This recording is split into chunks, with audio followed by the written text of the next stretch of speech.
Hello everyone, this is G-Shock High Fashion Channel. Today, as promised, I'm going to demonstrate to you guys on how to operate this weird looking G-Shock.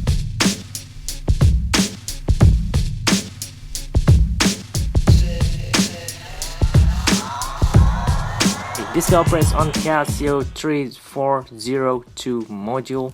Let me zoom in there a little bit. There it is. So GLS-100 series G-Shock watch, G-Lide actually. First of all, we're gonna have a look at the buttons. 1, 2, 3, 4. Only 4 buttons to operate all the functions, and it exactly look like a GA110 or GA100 series type of buttons. So this type of construction is fairly, I believe, to be very similar or common to most people out there, especially if you are an old timer. If you have been collecting G-Shock for quite a while, you're probably already used to using this type of model. Let's zoom in there. So we're gonna have a look at low temperature LCD. This guy could withstand to negative 10 degrees Celsius. This guy could withstand all the way to negative 20 degrees Celsius. So adjust button will be over here, mode button will be over here, forward and reverse will be over here. This button which also could be used as select. This one adjust, of course, this one for the light, and this one on or off, flash on or off, or start stop and such, you know, for watch setup and all that. And we have Casio over here, illuminator of course, stopwatch number 2, STW1, STW2 will be over here. So stopwatch number 1 will go all the way there to 60 minutes. Stopwatch number 2 will go all the way from here all the way to 60 minutes. They have a maximum range all the way to 1000 hours. Day, date, and also time display in the middle here, and shock resist will be printed down there. Water 20 bar resist, indicate this guy still 200 meter water resistant G-Shock watch. The watch face design is very simple and straightforward. No a lot of watch space that have been wasted in here. The display is pretty thick over there, and we have a graphics animation for every 10 seconds, I believe. Let's try to press this light button and show you guys one of the best thing for this model. We have a dual LED light on this model located down there at 4 o'clock and also 8 o'clock position. Both of them will glow LED light, which is very bright in white colorway. And since the one I'm using now is in positive display, man, this is very cool actually. The afterglow for this LED light could glows all the way from 3.0 seconds or 5.0 seconds. You can set that up, of course. If you press this lower right button over here just once, it will swap between 24-hour time or 12-hour time format actually. Since there is now 5:42 AM, you won't see any difference at all. Well, we get to this after the watch setup, and now you can see all those tiny little difference. But if you press and hold it instead, keep holding it, something else will appear. There it is. Flash will appear as indicated over here. Flash alert on or off, and flash will appear up there. So it's now whenever the watch alarms runs off, the timer is off, or the countdown to stopwatch timer is off as well, it will flash at the same time beeping. You can set it up, of course. Press this light button and hold it, and now you could set up the auto light for this space. Turn it on right away, flatten the watch, tilt it up, and bam, look at that. Really gorgeous. Alright, press it just one time. At home time, nothing gonna happen. If you press and hold it, we are now able to set the watch. Press this light button over here to toggle between 3.0 seconds afterglow or 5.0 seconds afterglow. I'm gonna go with 5.0 second, of course. And press this lower right button to set the seconds to 0. Right now it is 2153 hour. Let's set this thing up. Firstly, the SD off because we're not gonna use it. This will be the time zone. 9.0 stands for Tokyo time. You could add the precision all the way to every 30 minutes. In my case, it is already accurate enough. So let's proceed to the time, which is again 2153 hours. So let's see. Yeah, we are now at 12-hour time format actually. So wait, I missed it. 2153. Alright, accurate enough. Press mode will go to the minutes, which is fine for me. The calendar setting, it had been pre-programmed from the year 2000 all the way to the year 2099. So you just need to set it one time and just be done with it. You don't have to bother with it anymore, unless you swap the battery, of course. The month should be December 12th, and the day should be 23rd of December, the day I'm filming this video, of course. 1, 2, 3, and that's done.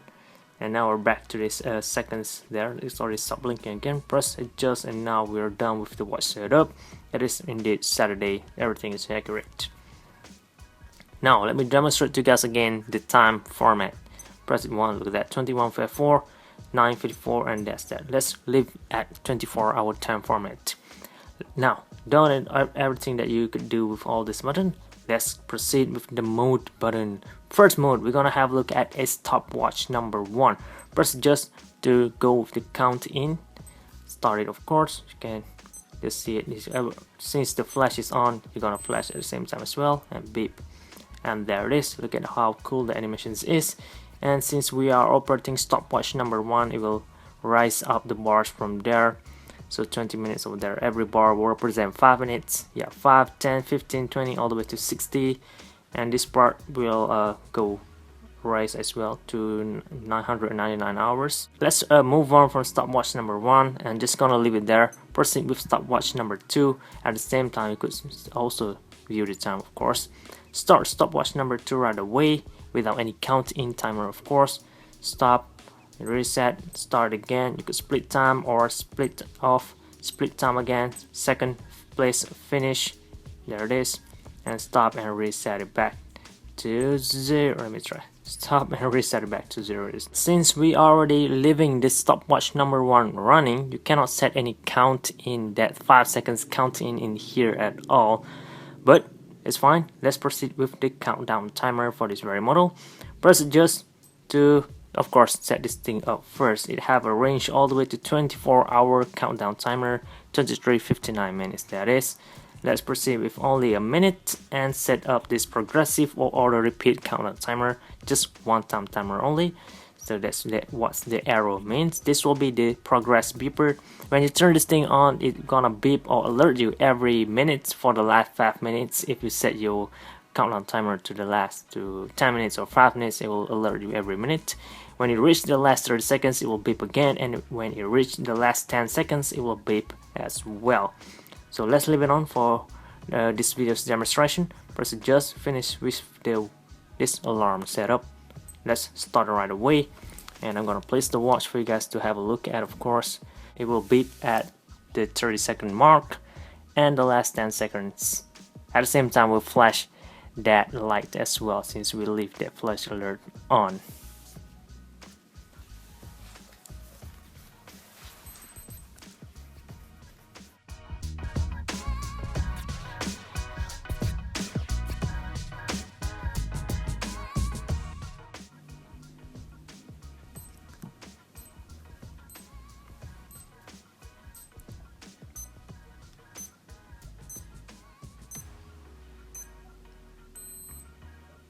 And that's done on our countdown timer. Let's just proceed from here to the next mode, will be the alarm. We are now at snooze. Let's turn this thing on using this adjust button over there. Snooze and ALM will appear down there as an indicator that the snooze alarm is on. Press adjust and hold it instead. Now you can set the hours, the minutes, and also the specific dates that you want this alarm to be, which is very interesting thing to have in a watch. You can set this alarm to be a daily alarm, or a monthly alarm, or a yearly alarm. So let's try to 1 hours, no date, so it's gonna be daily alarm.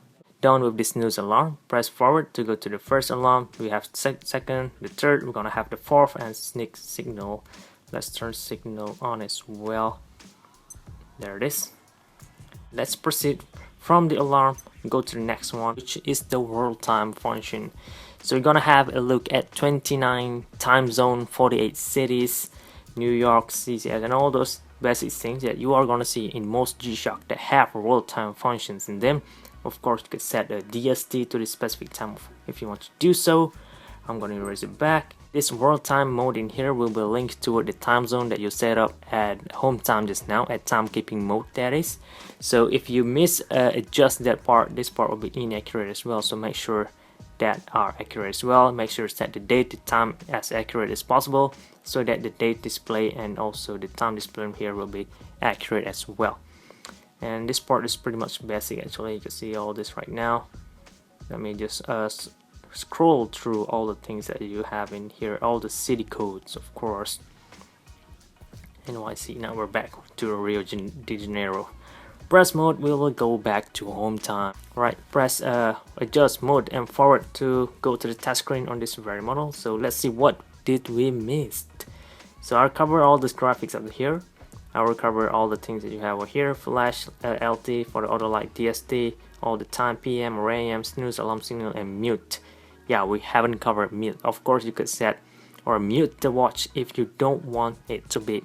Alright, to turn on the mute, all you need to do is press mode at home time or at any other mode. Actually, you could do so, and there it is, mute will appear, and now no beep at all. You could turn that off as well. Press mode and hold it at any mode and it will goes away. Now the watch will continue beeping. That is all, guys. I hope you guys found this video useful, informative, and entertaining as well. For your future reference, leave a like if this video does helping you with your future purchase decision. Go have a look at one of these if you are able to grab one, of course. For now, leave a like to show some support, and thank you very much for watching, guys. This is G-Shock High Fashion channel, and